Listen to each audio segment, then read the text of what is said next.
Hi, everyone. Just give us a couple of minutes and we'll get started.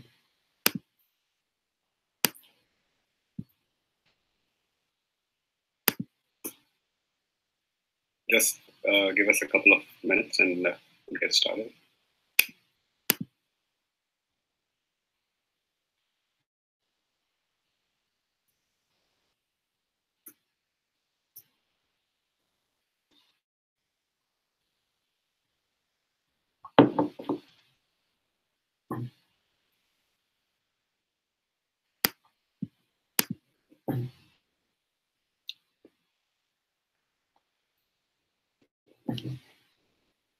I cannot.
Okay, so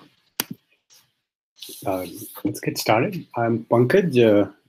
We work here at DataCabinet, and a quick introduction for DataCabinet. With DataCabinet, you can keep your Jupyter notebooks on the cloud with your full programming environments in Python, R, Julia, and other languages. You can also do other things like coding presentations and grading extensions. Yeah, so please try it out. And so we are doing this as a 3-class series, again, like we did for reinforcement learning, but this one will be more introductory. So the first one is just an introduction to feed-forward neural networks. It's based on Ian Goodfellow's deep learning book, and but we have added some other things into it. And Abhishek here on YouTube can give you if you have any technical problems, Abhishek can take care of them. And Alex, I, and Abhishek will also be able to answer any other questions you may have about the presentation. So, okay, we'll get started. I'll share my screen.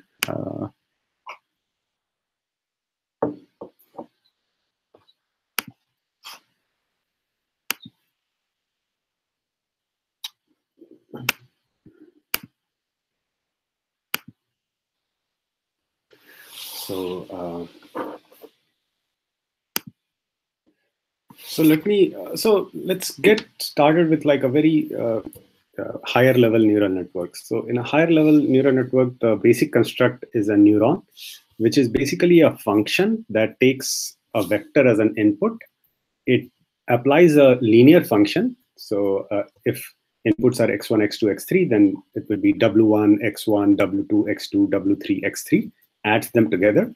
And these w's are known as weights, and then applies a nonlinear function. It could be any function, nonlinear, a cos function, a tan function, a Relu function, and then gives out an output, which goes further in the network. So this is the basic construct. Now let's go to the next slide. So so a neural network at a higher level, a trained neural network. You get some inputs, then a layer of neurons acts on it to produce a bunch of outputs in parallel. So for example, this first layer has 6 neurons, and it acts on inputs to produce six outputs, which go to the next layer of neurons that acts in parallel on the inputs. And finally, you have one or more outputs, which model the classification problem or regression problem that you may have. So let's go to some code and see a running neural network. So here we have a Keras example in which we are training MNIST dataset. So MNIST is a dataset where there are grayscale images of digits, like 60,000 or more images, and the problem is to figure out which image has which digit, and the digits are from 0 to 9. So let's see how easily in Keras you can build them. But you can build them very easily, but there is a lot of depth behind the scenes, and we'll go through that after we have run the code. So here we are loading the MNIST dataset. So let's run that. Oh, wait.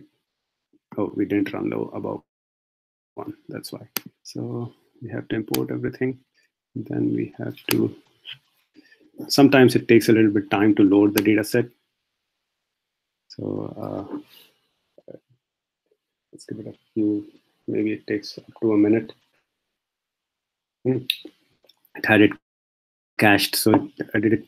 So if you see the training data set, the shape is 60,000 images, and each image is a 28 cross 28 number of 28 cross 28 bits, and this basically represents a grayscale image. So there are not 3 RGB channels, but just a 0-1 channel for a black or white.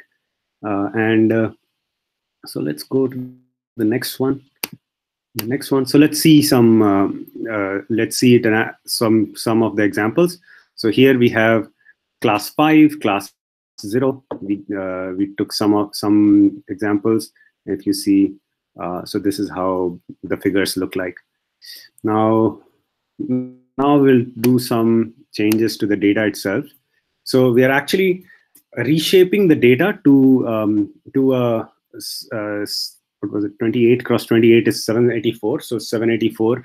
So we are basically making it into a 1 vector, and then we are trying to change the type from 0-1 to actually float, and then we are dividing it by 255 to make it a floating point input. And so now if you see, the training set is 60,000 images. Each is a 784 float values, and testing is 10,000 images with 784 float values. So for tests, we know what the labels are, so which digits each image is. And so let's see. And even for training, we know that.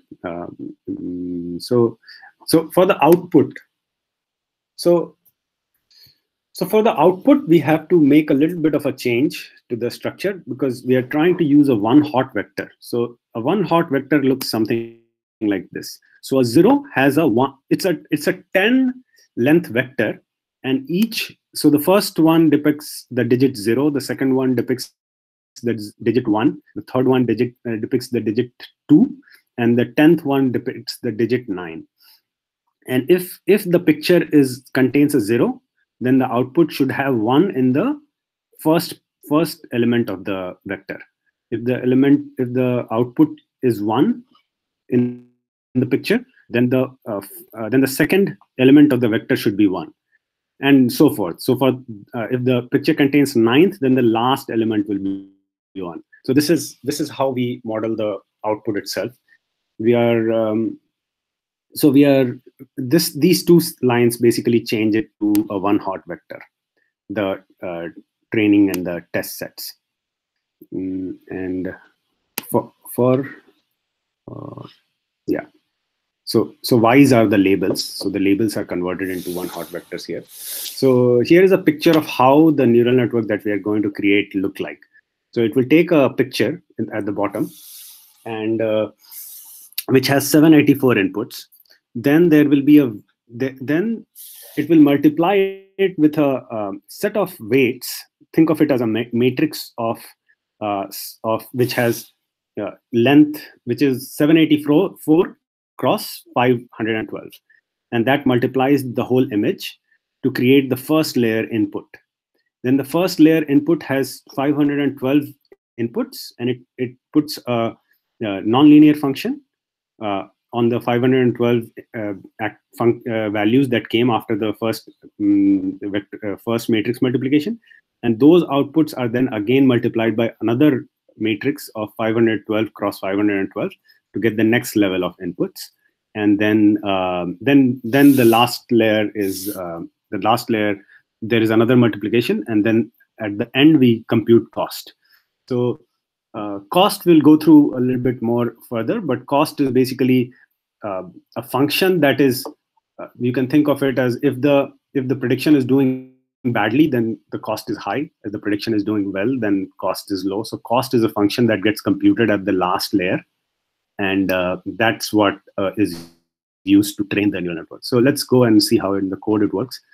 And so we are trying to, so it defines a sequential model and then adds a 512 layer to it. So this is the 512 layer.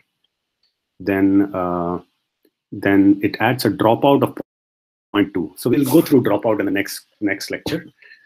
Then it adds another layer of 512. So it's as simple as that, like just add another layer of 512. And it adds an activation of Relu.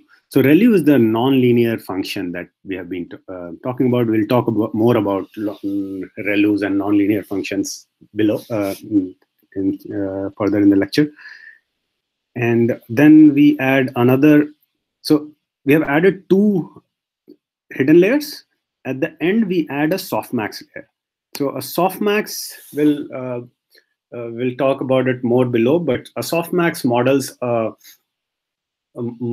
like if you have, this is for example a multi this is a multi classification. Like there are 9 classes of pictures, and we have to classify each picture in 9 classes. So softmax works well for these problems, and so we'll create this model. And now we are going to, will not go through this, but now we'll compile this model. And so loss is cross entropy. Loss is computed by a function called cross entropy. We'll go through that later. And optimizer is Adam, which we'll go through in the next lecture or next to next lecture. So now we are going to find the weights. So all the connections, we are going to find the weights on all these connections by doing this model.fit. Oh, wait, what happened here?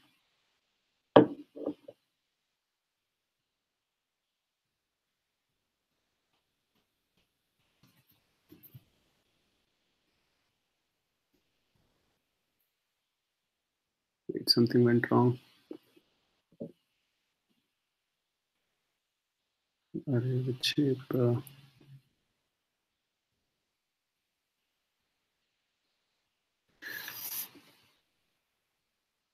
Okay, let's see.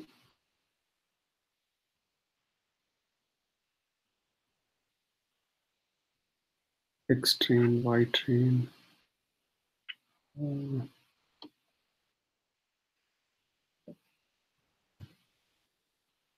Wait, let's see if we missed something.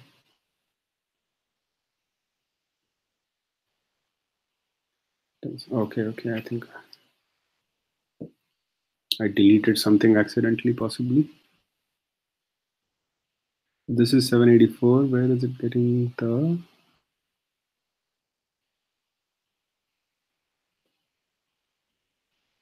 Yeah, X train is 784.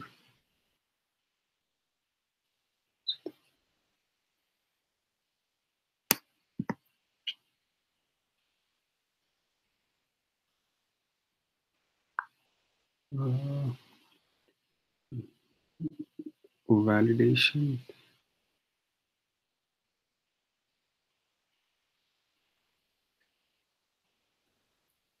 X test. Oh, maybe X test also needs a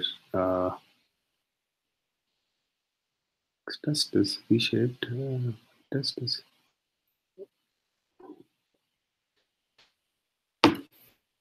Did we not run this? Actually, let's do this. Let's run everything. Restart and run all. That will do it.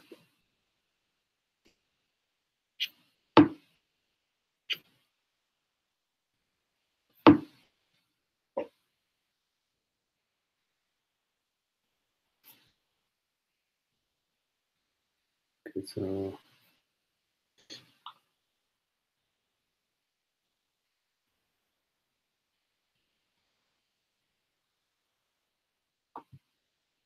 okay, so we're waiting for it to come here and run this line. Yeah, so now it's training. Fine. I think we missed one of the cells. That's why it did not.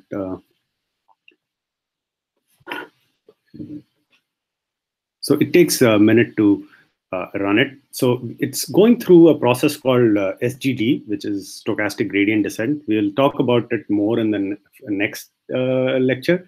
But it's basically the cost function, which we briefly mentioned. It's trying to get to a low value of the cost function and determine the weights so that the cost function has a very low value. But we'll go through one part of it, which is computing the gradients. So stochastic gradient descent basically finds the gradients for each for the cost function with reference to the weights, and then tries to find tries to update the weights accordingly. And so in stochastic gradient descent, if you see the cost value, this is the cost cost function that it evaluated. And when you actually call evaluate, it will print this out. And so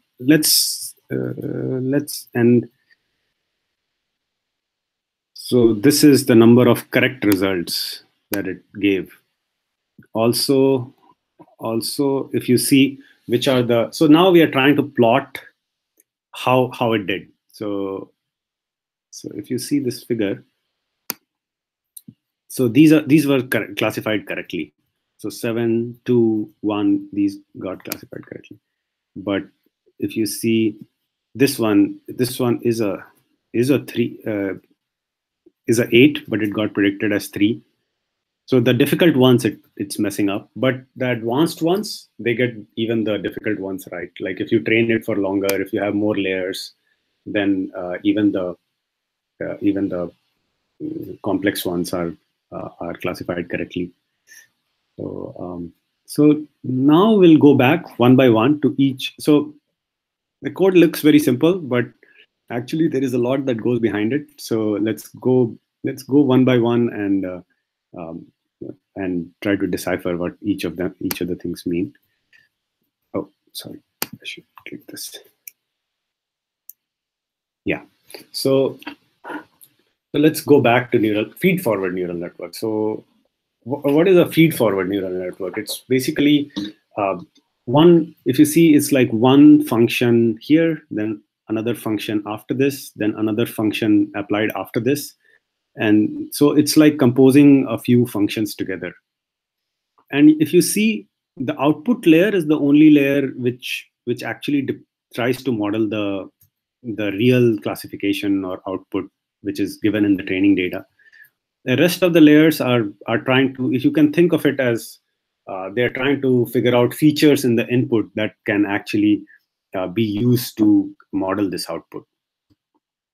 Another way to look at it is we are trying to find the weights or the functions such that the input and the output have a probability distribution, right? We are only given training data. So the most we can get from there is that there is a probability distribution from which this data is sampled. So this function is trying to figure out that probability distribution. So it's trying to figure out the probability of y given x.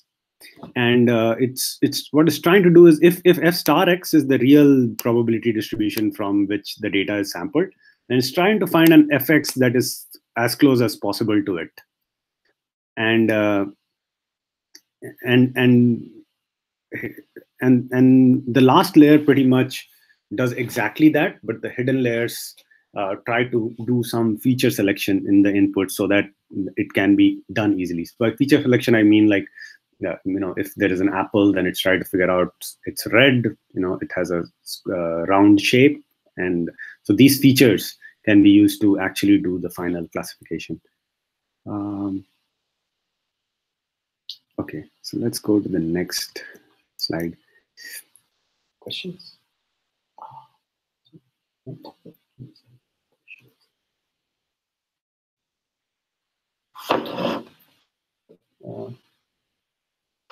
Yes, 3-part. So if there are any questions, let us know. Otherwise, we'll move to the next slide, which is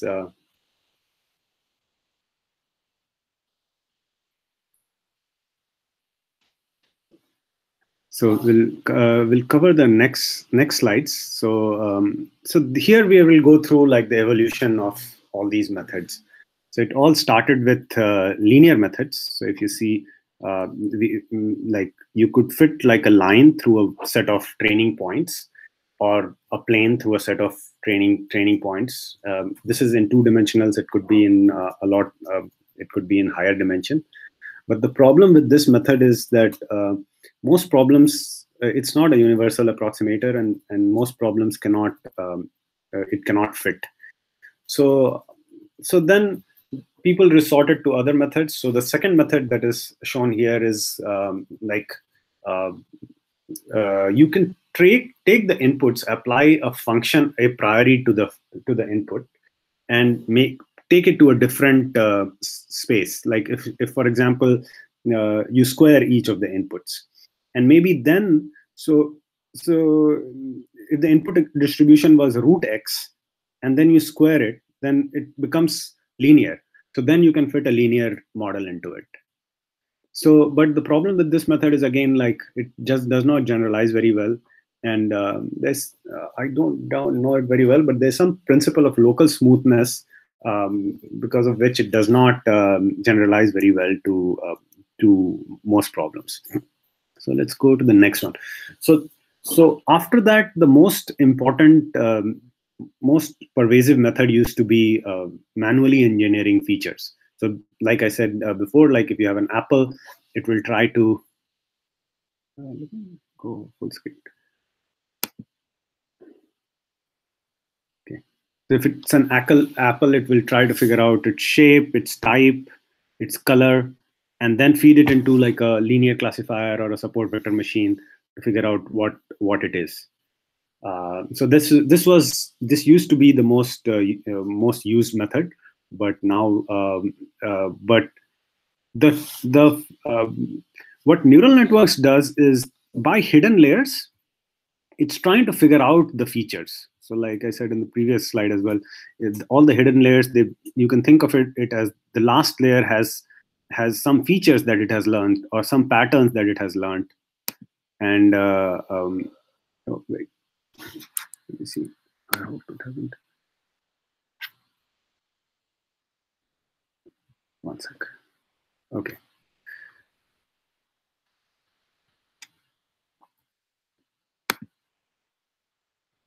I'm doing this for the first time on DataCabinet itself. So okay, so let's go back. So this is how they have evolved. So there is a problem with neural networks. The problem is that most of the other methods, like linear methods, support vector machines, they work on convex cost functions. So by convex cost, so the left side is a convex cost function. So once you start going in the direction of the gradient in these problems, you always hit a global minimum. But in neural networks, that doesn't happen. Like there are too many local minimums and local maximums that even if you follow the gradient, you might get stuck in like a local minimum. So that's a problem with neural networks. But the thing is, in higher dimensions, there are a lot of very good cost functions, very good local minimums. So that's the kind of intuition that will, because of which it can go to like a good set of weights. So the way we train it, so let's talk about some cost functions, right? Like so a simple cost function could be a L2 cost function, or a mean square cost function. So whatever output is coming, you can subtract it. So you train the neural network, you get you take your training set, you pass it through the neural network, you get, let's suppose, 5, and the actual value is 1. Then you put a penalty, a cost function of 5 minus 1 whole squared, and you keep doing this for all the data. So that could be your one cost function, which is a good cost function. But the way we see cost functions in neural networks is by using maximum likelihood. So let's talk about maximum likelihood can also be thought of as entropy. So let's suppose you know the actual distribution on the data. So for example, if you know that there are how many cars are red, how many cars are blue, how many cars are yellow, then you know exactly your population. And then you have to figure out, you have to transmit, when a car comes in, you have to transmit the value of the car to someone else, color of the car to someone else. Then you can just, there are methods, you can find out the number of bits that red car will take. So if there are 100 red cars and only 10 yellow cars, then you will take less number of bits for the red cars than for the yellow cars. So because red cars will come more frequently, so you will have to transmit less data. This is called entropy. So an entropy can also be thought of as an expectation of the log of the probability. So entropy is the expected number of bits that you will have to transfer for each car.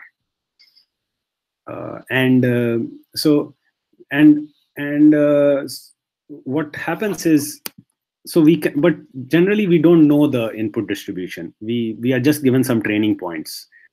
So how do we do it? There is this thing called cross entropy. So what we do is, we basically, instead of using p log p, we use p dash log p, where p dash is the known probability. So if for example a neural net gives that tells you that the probability of it being a car is if you're classifying dogs and cats, and the neural network says that it's probably 0.8% chance that it's a dog, but you actually know that it's a cat, then what the loss function will be 1, which is the probability of being a cat, multiplied by log of 0.8. So this will be a higher number. So then so this is called cross entropy. So if you see, entropy is p log p because p is known. Here cross entropy is p dash log p, where p dash comes from the training data. And this can also, and this value is lowest when the actual entropy is exactly same as the entropy that we model. Then this value will come out to be the lowest. So this acts as a good cost function. So we're trying to run down this value to 0. And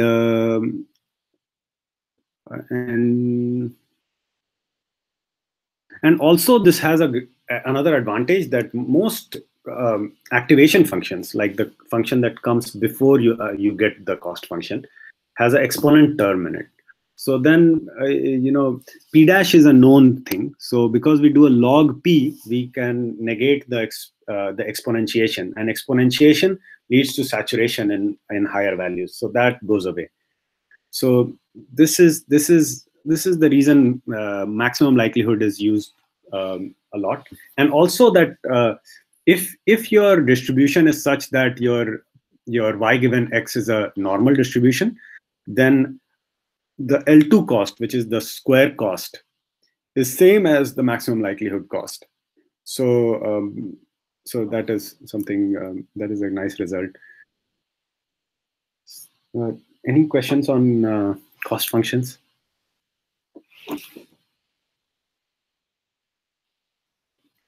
Okay, we'll go ahead.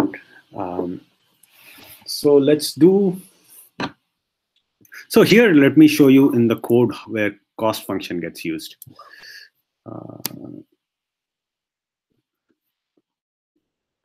So in the code, if you see at the last layer, there is a categorical cross entropy, which is basically what we were discussing. So this is where the loss function gets defined. It could be it could take other values like L2. Right, so let's go back to our presentation.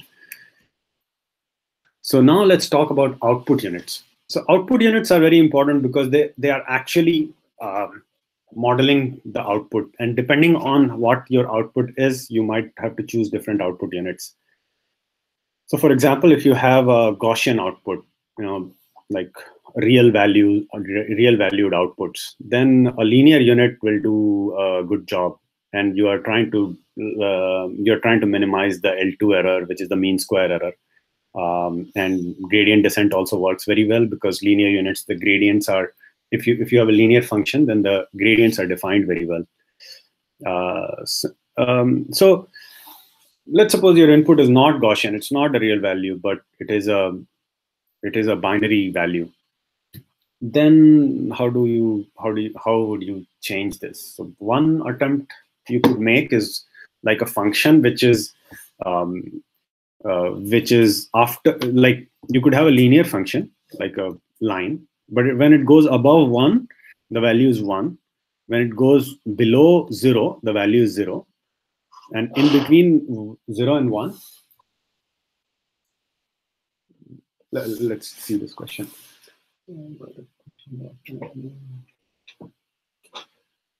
The optimizer, well, the optimizer is dependent on, there are a bunch of different optimizer depending on, so the optimizer is generally using stochastic gradient descent. But so it's not dependent on the cost function, but the way the outputs are expected, that's how you will model the cost function, I would guess. Alex can also chime in.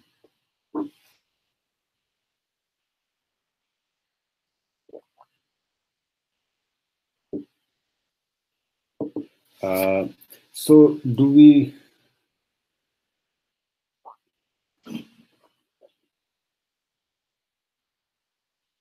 Yeah, the behavior would be dependent on the shape of the cost loss, but the choice is still SGD or a variant or one of the other optimizers, or you could do some optimizations in the optimizer itself. We'll come to that in the third lecture.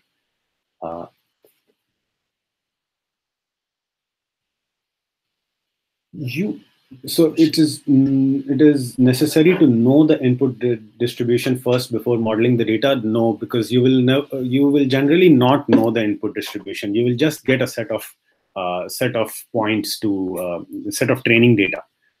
You will not know the input distribution. You are modeling the input distribution by using cross entropy. You don't have the input distribution given. Like in toy problems, you could take like a input distribution, sample from the input distribution, and do these methods and get like a zero cost. So you could assume that you could just sample from a Gaussian distribution and then fit a linear model and then try to minimize the cost. But in general, in a real world problem, you won't be given the input distribution.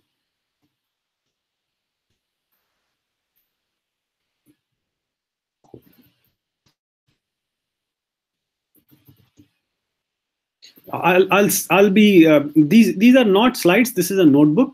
So I will I'll export this particular notebook, so you can just import this notebook on DataCabinet. So that will work. All right. So let's go through some other output units. So first one is linear unit, like we went. Let's suppose we do a linear with cutoff, where if there is a line and any value that goes above 1, we put it as 1. Any value that goes, if the line goes below 0, then we label it as 0. And in between, if the value is, let's suppose, 0.5 or above, we label it as 1. If it's 0.5 or below, then we label it as 0. Then we could have a output unit, but the problem with this output unit is that there is no gradient for a long part of input, so it's very hard to train. So then we resort to sigmoid. So sigmoid, think of it as the output is, so let's suppose they're trying to do a binary classification, whether it's a cat or a dog, and what we do is the output of the neural network is just one number. Before the output unit is applied. So we can think of that number, the output of the hidden units, as an unnormalized probability of it being a dog. Unnormalized probability, I mean the probability of which doesn't sum to 1. So the probabilities are just numbers that don't sum to 1. Now we fix that the probability of it being a cat is 0, let's suppose. So and the hidden layers are going to tell us that the probability of it being a dog is any value x. Now what would be now given x and 0, we want to convert it into a probability space so that they add up to 1. So what do we do? The probability of it being a dog will be we exponentiate all values, and we divide each value by the sum of the exponentiations. So if you see, it will come out, if you see in the slide, it will come out to be 1 divided by 1 plus e to the power of minus x. And this is exactly what a sigmoid function is. So it takes it's basically, it takes an input and applies this function to get an output value. And there are some properties that is nice here. It's always between 0 and 1. So so it actually is modeling the probability in a continuous way between 0 and 1. Also, that it has an exponent term. So if you use a max likelihood cost function and you take a log, then it becomes a linear type of function which is easily differentiable, has a good gradient. So without the log, it would saturate pretty fast. If you have seen we'll go through the sigmoid graph, but it will saturate very fast. So let's go to the next one. So let's suppose your problem is to classify among a bunch of numbers, like we had for the code. So in code, if you see, let's go back to code and see how Softmax was used. So here in this code, if you see,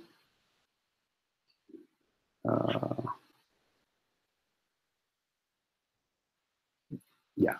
So if you see at the last layer, we add a softmax function. So this is the output unit. Because it's a multi-Nolly, we are trying a multi-Nolly distribution, which is picking one class among a bunch of classes. It's not a binary classifier. So that's why we used a softmax output layer.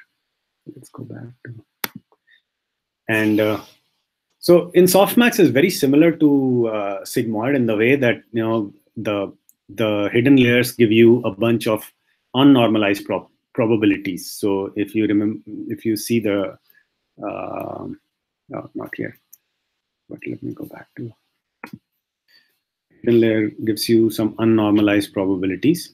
So here, all these values, so the value that you get for after applying the linear function, not the activation function, is for 0, 1, 2. They are basically treated as unnormalized probabilities of it being 0, it being 1, it being 2. And then when you apply the softmax function, it becomes like a real probability. So it becomes something like e to the power x1 divided by e to the power. And one of the functions, one of them, the values can be chosen to be 0.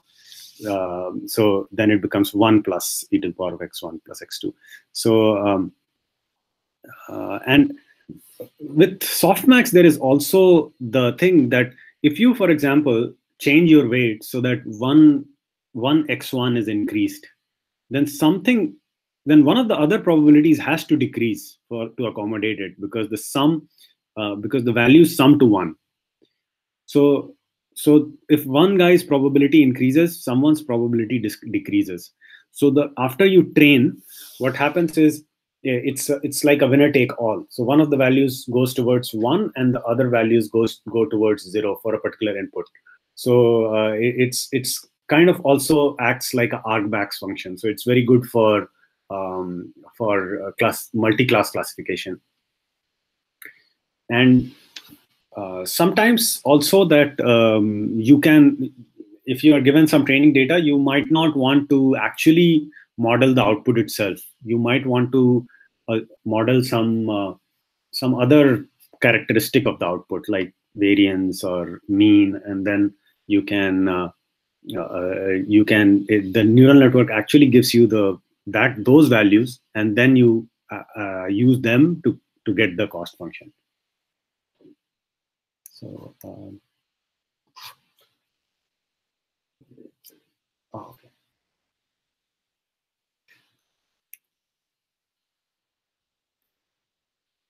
All right, I'll let some questions, and then we can go through the next slide.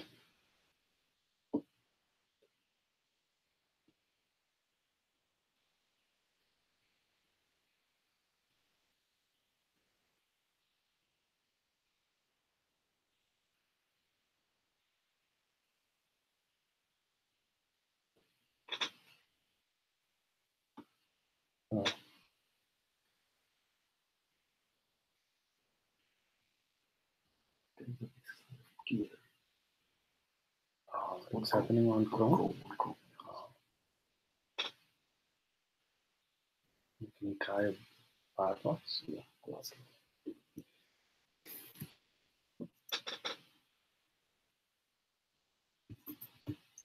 Okay, we'll go through hidden units. So hidden units, if you see, are not really modeling the output. So it's less problematic as to what you use as a hidden unit. So here we have a Relu. We have shown a Relu. So it's very simple. It's linear after 0 and 0 below 0. And this in itself, even if it doesn't look non-linear, it introduces non-linearity into the network. The problem with this method is that it has 0 gradient if the values become negative, and also that at 0 the gradient is not defined, because the right hand gradient is different from the left hand gradient. But generally you can stick to like a right hand gradient and just use that. Similarly, so sometimes people can have used absolute Relu, which is basically the absolute value function. And also, so that this way, there are some results in some papers that the book suggests that has that this could be useful. And so this is a leaky Relu. So a leaky Relu, basically you fix an alpha like 0.1 in the negative domain. So it's y is equal to x for x greater than 0, and for x less than 0, it's y is equal to x multiplied by alpha. So so it gives a slight gradient if the value of x is negative. But so that helps in training. And so you could also have a parametric Relu. So what you could do is also that the parameter of the alpha parameter becomes an input to the or doesn't become an input. It becomes somewhat like a weight in the neural network, and those alphas get learned, and that way it could be beneficial in training the hidden units. And so there's another type of unit in which basically you have a few lines defined, and you take a max of these lines. It's called a maxout, and they say that in maxout there is this thing called catastrophic forgetting, where you feed an input and then you feed another input to a Relu, and the Relu totally forgets about the previous input or previous inputs. So maxouts, because all these lines are treated as parameters and they get learned. So maxouts are useful in preventing those, because even if some input takes because these parameters have been learned according to inputs, and these parameters are part of your network. So even if some weight changes, these parameters are there to remember some of the input. So let's go to the next one. Also, you could use a sigmoid unit for a hidden unit as well.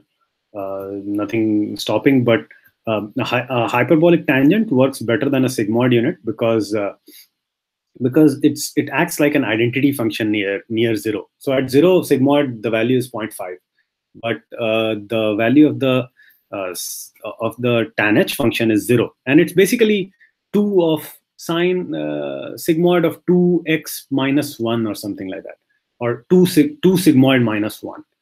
So that way it basically is between 1 and minus 1, and if the weights are very small, like near 0, then tan h acts like a identity function. So that way it becomes easier to train.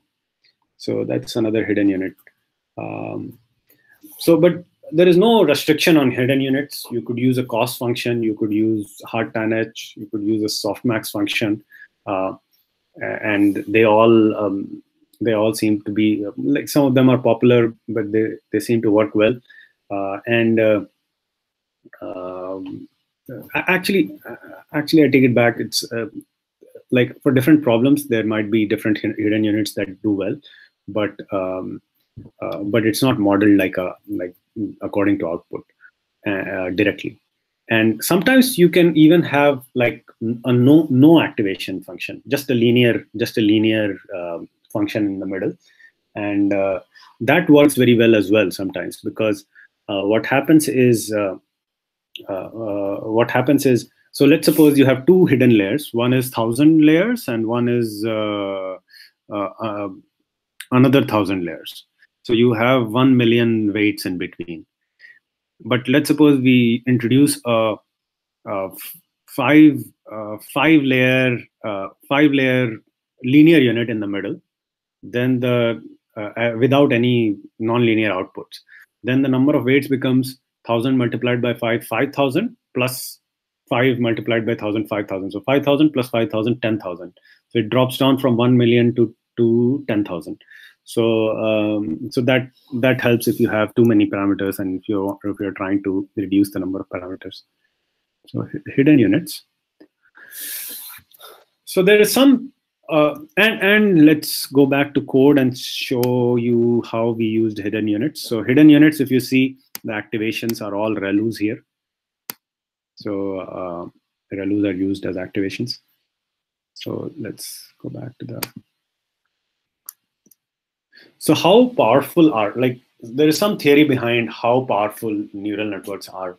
Linear methods are not that powerful, but there is a theoretical result which is pretty enlightening, which is that any Borel measurable function, it's beyond the scope to define Borel measurable, but it's like anything from a constrained space, from Rn to if you define a continuous function to any continuous function, then the linear then the neural network can model it with with any desired non-zero amount of error. But given that the neural network has enough hidden units. So the theoretical result says that if you are trying to model any probability distribution, a neural network can model it given the number of given enough units, and it can also model the derivatives of any function or any probability distribution. So theoretically, it sounds very promising, and the same result holds for like using any nonlinearity in the units. Like if you use Relu or anything, it will still be the result still holds. So yeah, that sounds very nice, but there are some problems. So like we mentioned that you're not given a input distribution. You're only given a set of training points. So so that's a limitation. But even if you have a lot of training points, even then it might not be able to find the parameters of the network. So the training method has to be capable, like Adam or whichever you are using, has to be capable of finding the weights. If it's not able to find the weights, then the theoretical result is not very useful. Also, that sometimes the number of units that are needed in the hidden unit, the theoretical result might say that there is like a exponential number of hidden units, which are very hard to model on a computer. So then the theoretical result does not have a lot of value. So let's go to the next one. So let's go to why we have multiple layers. Why not just have one layer?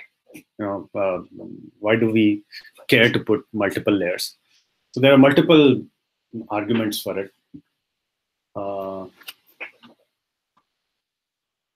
Okay. So one argument is that there are some family of functions that when you go, if you try to model it with just one hidden layer, then you need an exponential number of hidden layer nodes. But if you try to model it as with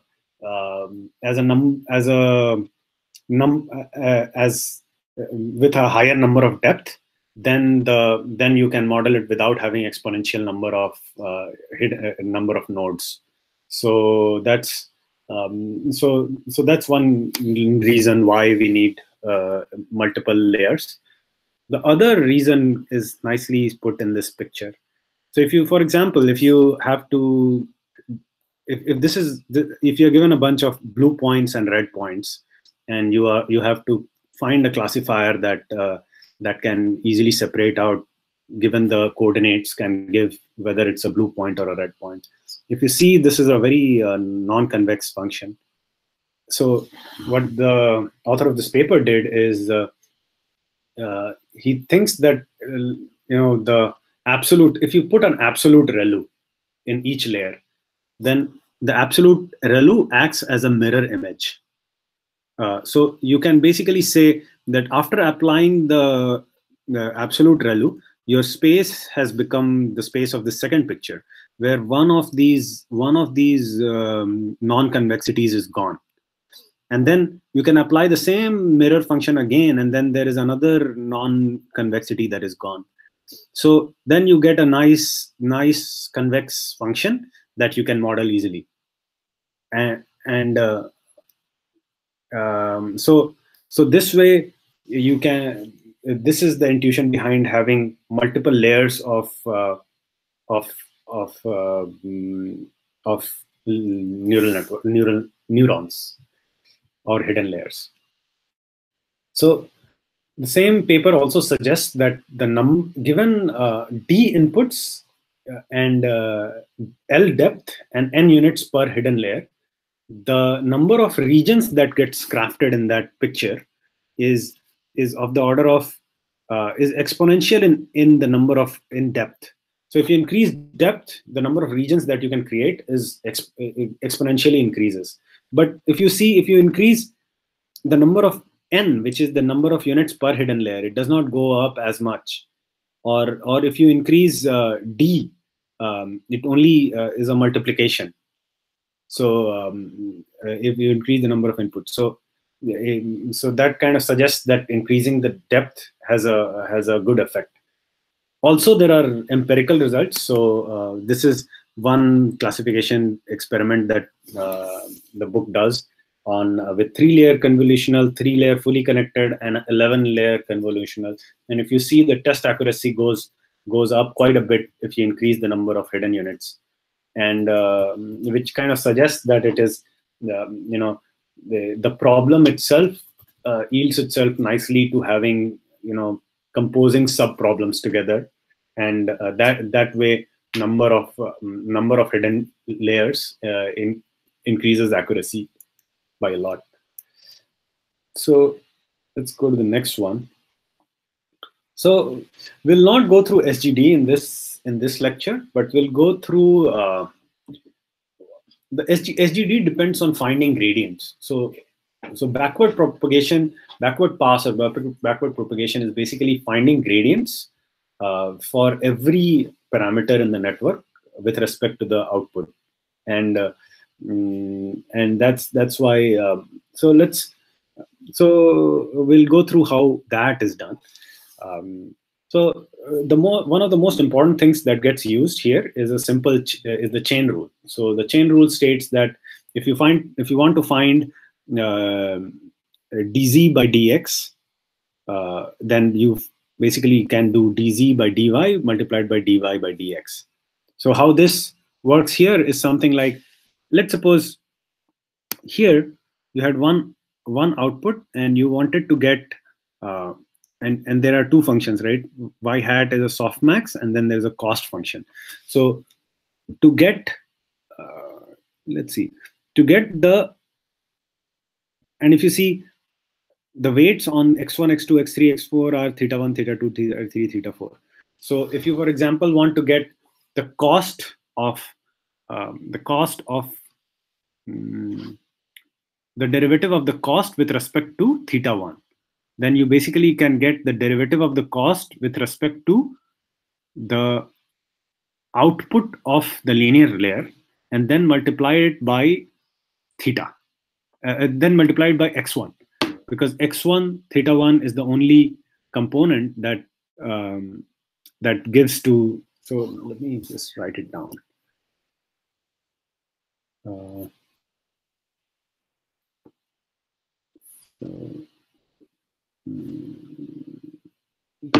Text.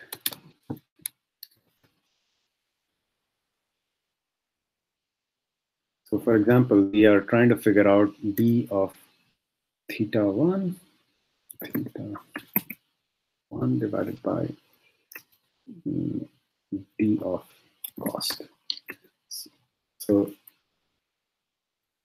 d of cost. So this could be equal to d of output of linear layer divided by d of cost multiplied by d of cost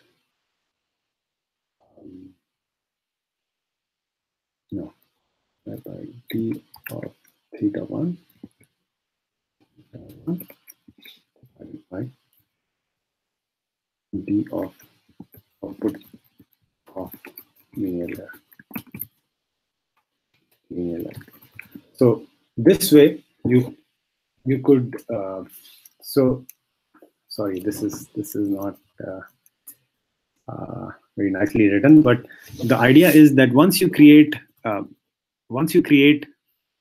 have gotten the derivatives with respect to x1, x2, x3, x4, then it becomes easier to find the last one, and then it becomes easier to find the previous ones. So that's how chain rule gets used. And also that you could also think of it as like a like if you think of it, same chain rule from a matrix point of view, then if you see this result, if you see this picture, then the x is a m length vector and y is a n length vector, and z is a scalar, let's suppose, and z z is basically f of g of x. Then what we can get is the derivative of z with respect to x is the Jacobian of, so this dy by dx. This is a m cross n vector, where each point ij is the differential of the yi and given xi. So and then you multiply it by the differential of z with respect to y, which is basically a vector of length n. So m cross n multiplied by m cross 1, which will give a m cross 1 vector. So if you see, the differential of x with respect to z is a m cross 1 vector, where each element is basically the differential of z with respect to x1, with respect to x2, and with respect to xm. And this same thing can be extended to tensors as well. Like this is just 2 dimensions, but if you have like multi-dimensional tensors, the same results hold. And you could do this for if you are given enough compute power. But the problem with this method is that if you try to compute chain rule for every node, like all the way from the cost function, then the same computations will repeat an exponential number of times, and it will become hard to train. So if you, for example, put the chain rule for theta1, and then for this omega1, then this will become like very unwieldy as to compute, because the same things get computed over and over again. So that way we can use so that's why we use a forward pass and a backward pass. So forward pass and backward pass, basically these 2 algorithms that we'll talk about. In forward pass, we basically compute all outputs layer by layer, and then we compute the next outputs by first applying a linear layer and then applying a activation function and corresponding. And at the end, we apply a cost function, and sometimes even a regularization parameter. So here we have we'll talk about regularization in the next chapter. And in backward pass, we try to figure out the derivatives of all the parameters.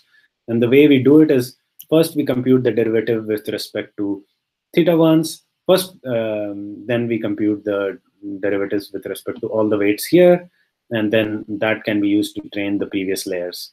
So that way we can train forward pass and a backward pass. And let's see. But if you see the real implementations like that of, one second, the real implementations like that of TensorFlow or other, then they don't really do a backward pass. What they do is, given us a forward pass, they will make it into a compute graph.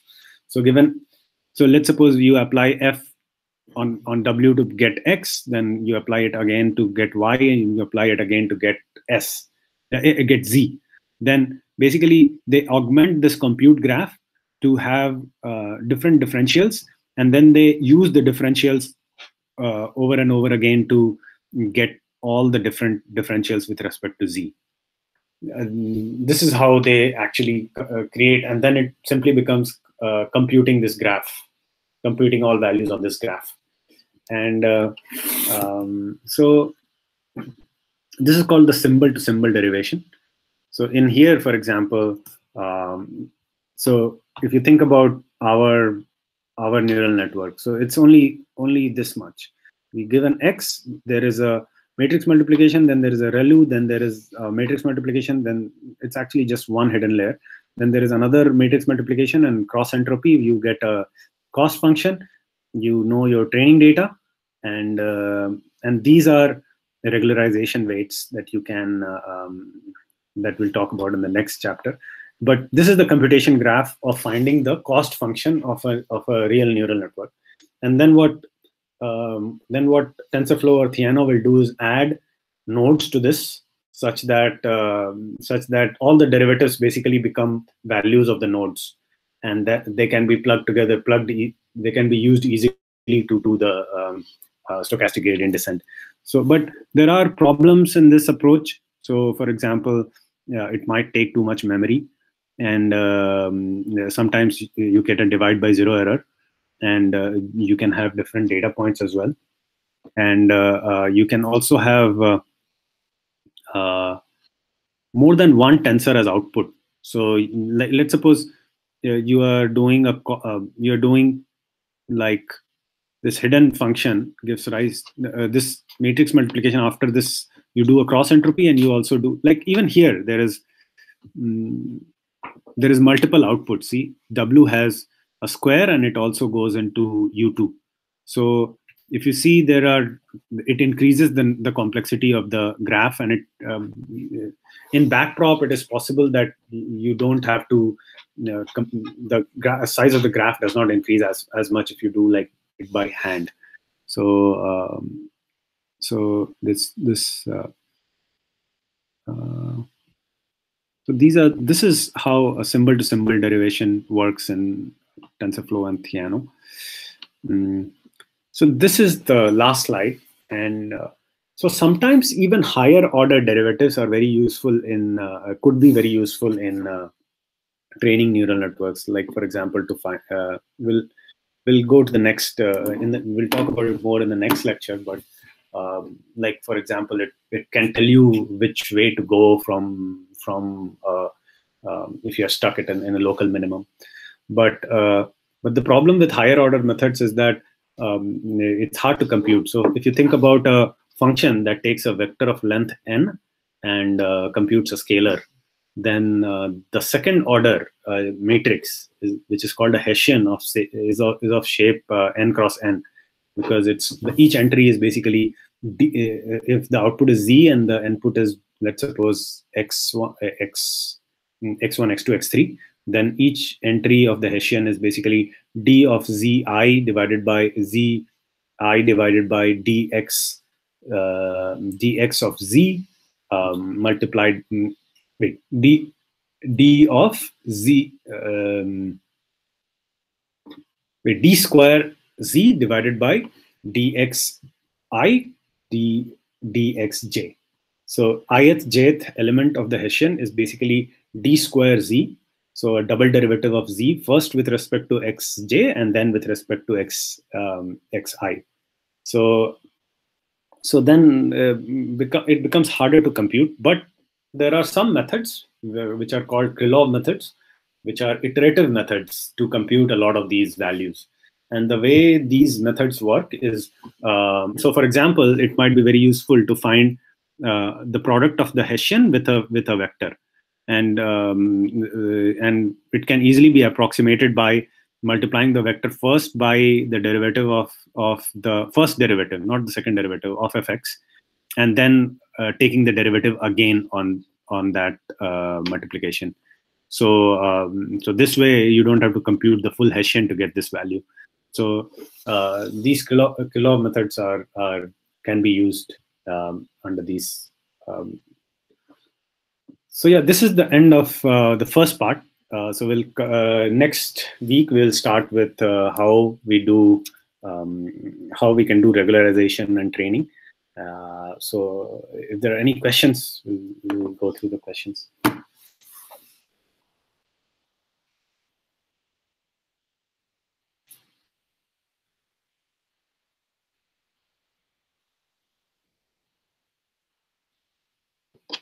Yes, I should put the source, but it's a lot of it is based from the book, and we put like a I also wanted to show you one more thing, which is the computation graph on TensorFlow.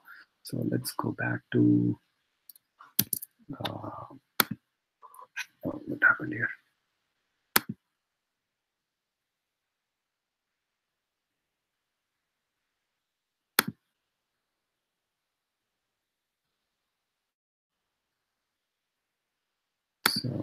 So this is a different example where we are training Iris on TensorFlow. And if you see, so this is the compute graph that TensorFlow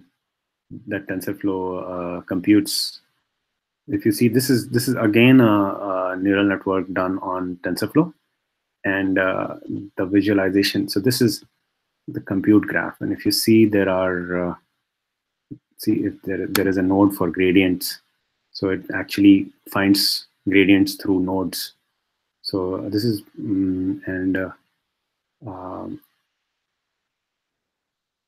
yeah. So in the next lecture, we'll go through training and regularization. You can download these from this notebook on DataCabinet, and we'll also try to make it available to you in other ways.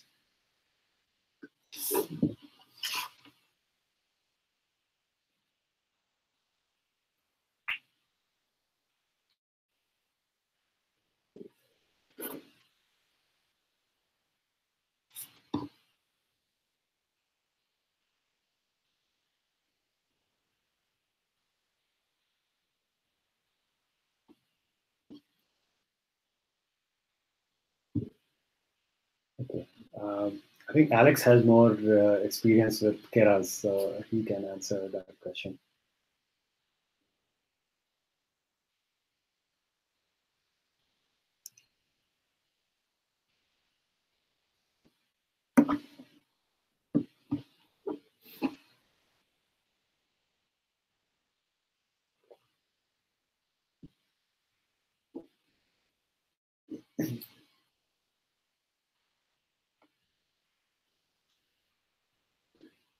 I guess with Keras, you don't have the full control over how you create your computation graph as much as you do when you're using TensorFlow. But then it's if you see, it's not as nice to see. Making a TensorFlow graph doesn't look that nice. You have to put placeholders, variables, sessions, value initializers. So you have to do more. Keras is a more cleaner API, but then TensorFlow, you might be able to do more things.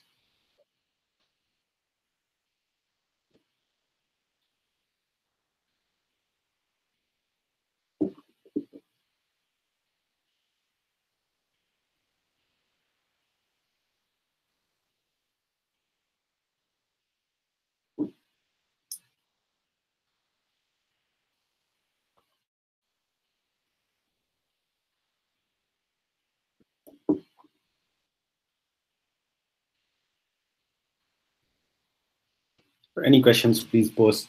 We're here for another 5-10 minutes.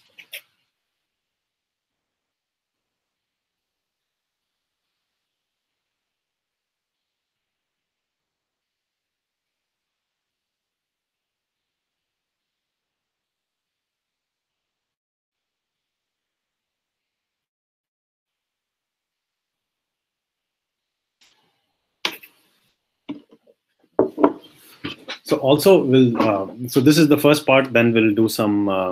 Alex has next week. Alex is doing replay buffers, and he will be covering GANs in subsequent weeks. There will be other lectures on after this series. We will also do CNNs and RNNs. And maybe we'll repeat the reinforcement learning workshop. Also please like us on Facebook and other places, so that other people we can reach out to other people as well. So I'll also write it down. So replay buffer is next week, and then we'll do part two of the current feed for of neural networks is after that, and GANs is after that. So it's, I know Alex has a different rhythm, and after we have done one round, we can do more in a methodical fashion. Gans is next, and then we'll do CNNs and another part 3 of neural networks.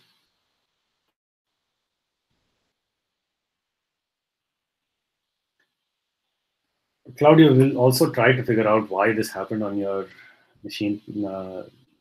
Thanks. If possible, if we can take some of your time to see why this is happening, that would be great. And after that, we'll do a repeat of the RL lectures, and then we might also do some papers. So yeah, and please, if possible, please share us or like us on Facebook and Twitter, that we use mostly to do our reach out to people. So if you can tell your friends, that would be great as well.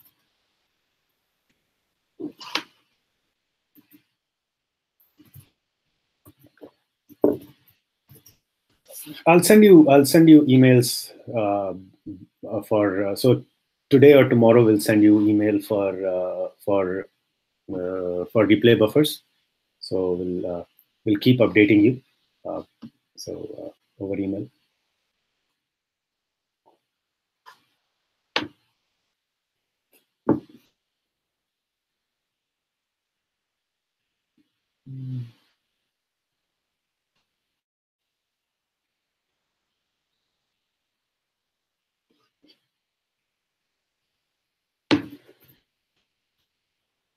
I think something like that. I haven't done that, but I think something like that happens. Andrew, to your question, when you reuse weights, like you trained a VGG, you took a VGG weights and you just use it in your network. So something like that happens there.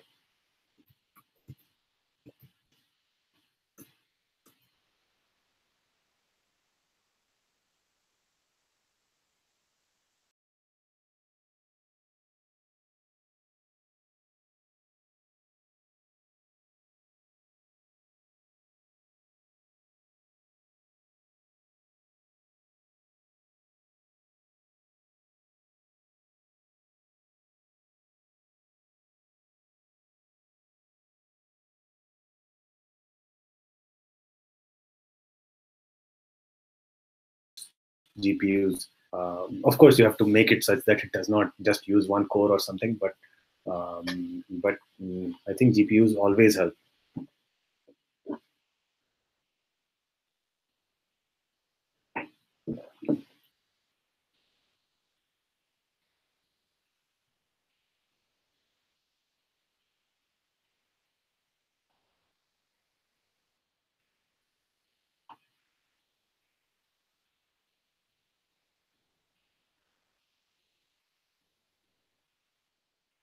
There are multiple solutions, and how do you deploy the Keras and TensorFlow model, integrating it with the existing REST API? So there are existing solutions, but we are also working on something on DataCabinet too, so that you can take your training model and easily deploy it across different things. So you could have a REST API, but you could also put it on a Kafka channel, or you could do other things with it as well.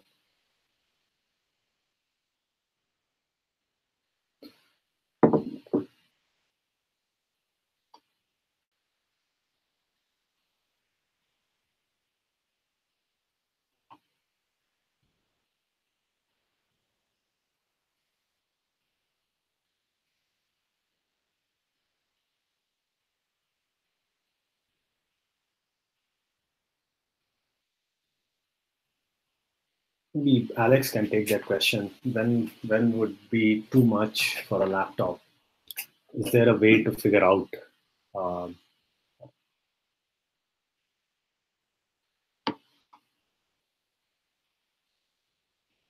Yeah, we are a startup. We are a few friends.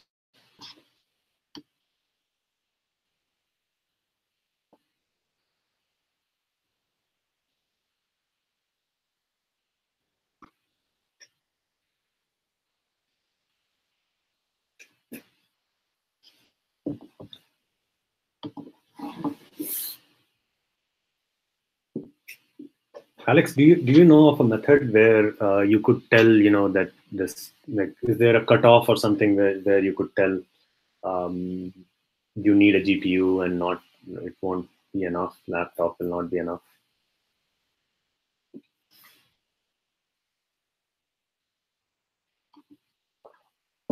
So I should mention, we all write, when we write, everyone writes as DataCabinet. So sometimes Alex is writing, sometimes Abhishek and I are writing.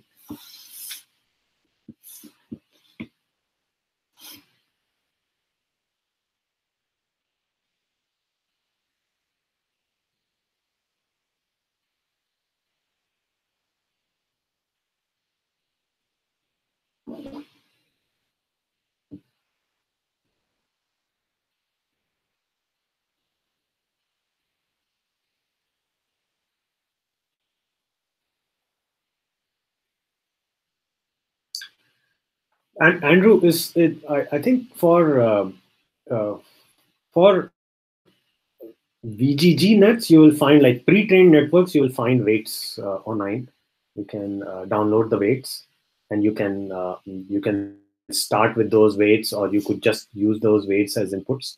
Uh, but like training, partial training, I haven't done.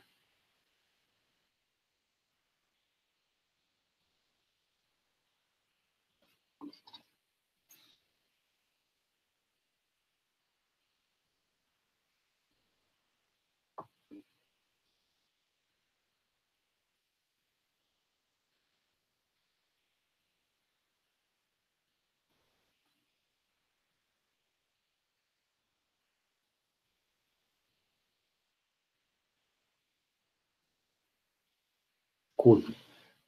One more minute for any questions. Cool. Thanks a lot for joining, and please don't forget to share it with your friends, and uh, share it, like us on Facebook and stuff, so we can reach out to more people.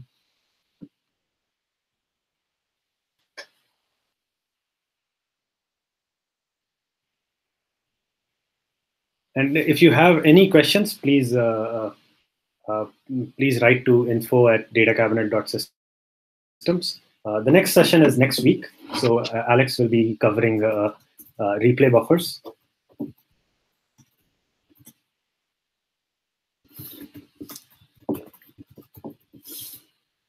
Thanks everyone for joining, and uh, look, we'll look forward to seeing you next week.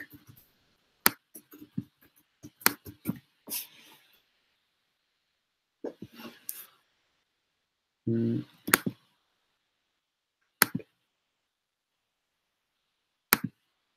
Thank you. Bye bye.